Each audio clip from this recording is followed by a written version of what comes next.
नमस्कार दोस्तों, live study में आपका स्वागत है। मैं हूं अभिषेक कुमार और आज मैं कवर करने जा रहा हूं क्लास 10 का हिस्ट्री का next topic, that is Italy unified. Means Italy का यूनिफिकेशन कैसे हुआ, उसके बारे में, कैसे इटली का फॉर्मेशन हुआ प्रॉपरली, उसके बारे में। ठीक है, तो चलिए स्टार्ट करते हैं। Like Germany, Italy too had a long history of political fragmentation. Italians were scattered over several dynastic state as well as multinational Habsburg Empire. Means जैसा कि जर्मनी का हिस्ट्री था, उसी तरह से इटली का भी बहुत ही लंबा चौड़ा स्थिति था उस टाइम पे इटली का। और बहुत से डायनेस्टिक स्टेट, छोटे छोटे स्टेट्स पार्ट में, अलग अलग पार्ट में वो भी डिवाइड हो चुका था। जैसे कुछ पार्ट उसका हैब्सबर्ग एम्पायर में अलग अलग पार्ट में चला गया था। During the middle of the 19th century Italy was divided into 7 states, of which only one, Sardinia Piedmont, was ruled by an Italian princely house. Means middle 19th century, means 19th century के middle में 1950s के आसपास में वहाँ का जो head था, means Italian के प्रिंस थे, सिर्फ सर्डेनिया पिडमोंट रीजन है वहाँ पे ही सिर्फ उनका रूल था। बाकी जितना भी इटली है, यूनिफाइड इटली जितना भी था, ये पूरा मान के चलिए इटली है, तो सिर्फ ये पिडमोंट रीजन, सर्डानिया पिडमोंट रीजन है, बस वो वहाँ पे रूल कर रहे थे। बाकी का ये जो इटली का पार्ट था, उसमें कोई और अलग अलग रूलर जो है वो रूल कर रहे थे। ठीक है। And the north was under Austrian Habsburg and the centre was ruled by the Pope, and the southern regions were under the domination of the Bourbon kings of Spain. Means जो northern part था वो Austrian Habsburg के पास था, and जो centre था वो pope के central जो इटली था वो आपका पोप के पास था, and the southern reason, southern part जो था वो बर्बन किंग्स के पास था। ठीक है, ये आपको क्लियर होगा। Even the Italian language had not acquired one common form and still had many regional and local variation. Means Italy उस टाइम पे इटली तो था, लेकिन पूरा कंट्री में इटली लैंग्वेज जो है, इटालियन लैंग्वेज है, वो फॉलो नहीं हुआ करता था। हर एक रीजन्स पे अलग अलग लैंग्वेज जो है वो हुआ करता था।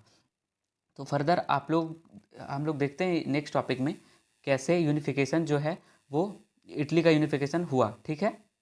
During the 80s 30s, Giuseppe Mazzini had sought to put together a coherent program for a unitary Italian republic. He had also formed a secret society called Young Italy for the decimation of his goals.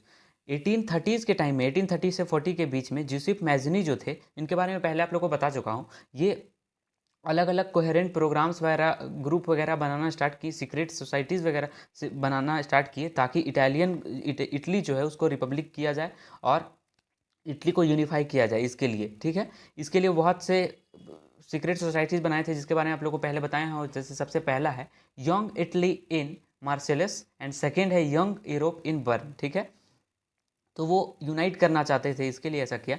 And the failure of the revolutionary uprising both in 1831 and the 1848 meant that the mantle now fell in Sardinia Piedmont under its ruler king Victor Emmanuel second to unify the Italian states through war.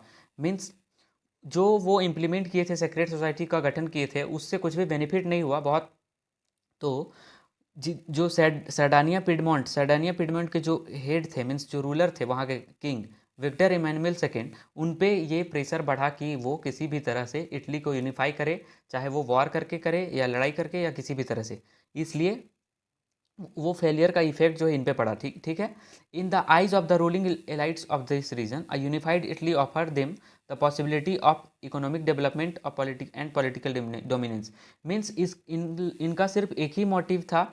जो Sardinia Piedmont के head थे, means king Victor Emmanuel के head था इनका बस एक ही motive था कि इकोनॉमिक डेवलपमेंट जो है वो कंट्री में, इटली में पूरा हो पाए, और पॉलिटिकली वो बहुत ज़्यादा रूल कर पाए हर एक एरिया में, इसलिए ऐसा चाहते थे। ठीक है।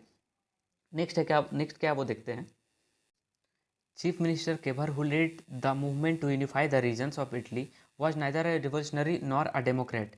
जैसा कि आप लोग को पता है, ऑटो वन बिस्मार्क जो जर्मनी का यूनिफिकेशन में आए थे, आगे बढ़कर हाथ बटाए थे, उसी तरह से सिमिलरली चीफ मिनिस्टर जो केवर है यहाँ के, इटली के, वो भी इसी तरह से आगे आए। और ना ही वो रेवोल्यूशनरी थे, मीन्स वो अपोज कर रहे थे, ना ही वो डेमोक्रेट थे, फिर भी वो नेशनलिस्ट स्टेट या यूनिफाई करना चाहते थे इटली को।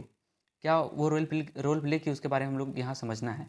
Like many other wealthy and educated members of the Italian elite, he spoke French much better than he did Italian. ये तो ना ही रेवोल्यूशनरी थे ना ही डेमोक्रेट थे, लेकिन इनमें एक खूबी था कि ये फ्रेंच लैंग्वेज इनको बहुत अच्छे से आता था, और वो जो फ्रेंच जितने भी फ्रांस के लोग थे उनसे इनका बहुत अच्छा दोस्ती था, इनसे वो डील कर सकते थे। ठीक है, इनका इनमें ये खूबी था। ठीक है। Through a tactful diplomatic alliance with France, engineered by Kever, Sardinia-Piedmont succeeded in defeating the Austrian forces in 1859.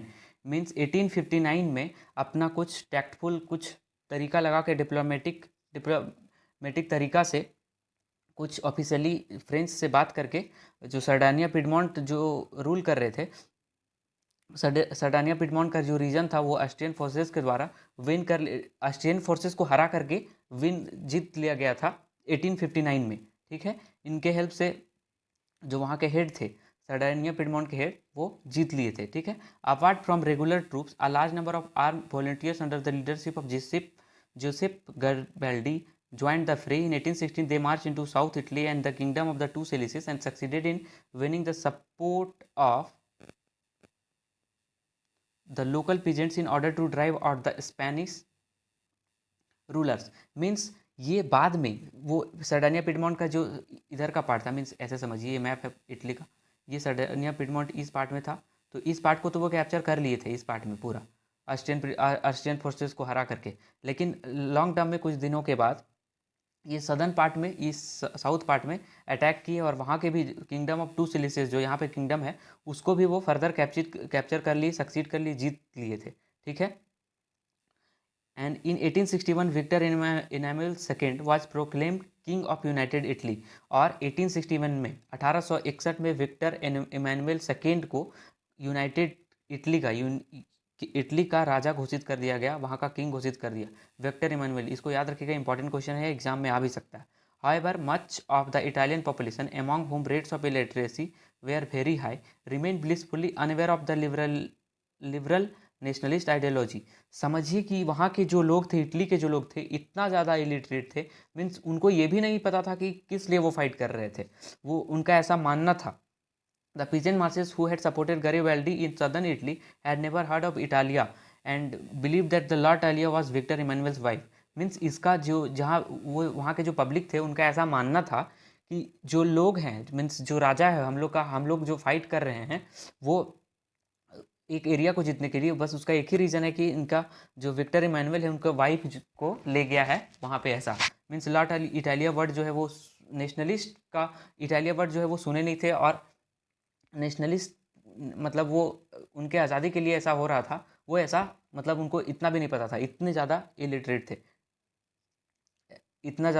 थे। ठीक है, आई होप कि आपको ये टॉपिक यूनिफिकेशन इन इटली समझ में आया होगा। इसमें से एक इम्पॉर्टेंट क्वेश्चन भी है, उसको आप आ सकता है एग्जाम में, सो थोड़ा ध्यान दीजिएगा। क्वेश्चन है आपका, explain the process of unification of Italy. इसमें इम्पॉर्टेंट जो आपको समझाया है उसमें से आपको लिखना पड़ेगा एग्जाम में। आई होप कि आपको वीडियो समझ में आया होगा। अगर आया है तो वीडियो को लाइक करें, शेयर करें एंड सब्सक्राइब करें चैनल को। Thank you. मिलते हैं नेक्स्ट वीडियो में। नेक्स्ट वीडियो में we will cover the topic the strange case of Britain, means Britain का यूनिफिकेशन कैसे हुआ इसके बारे में। ठीक है, थैंक यू।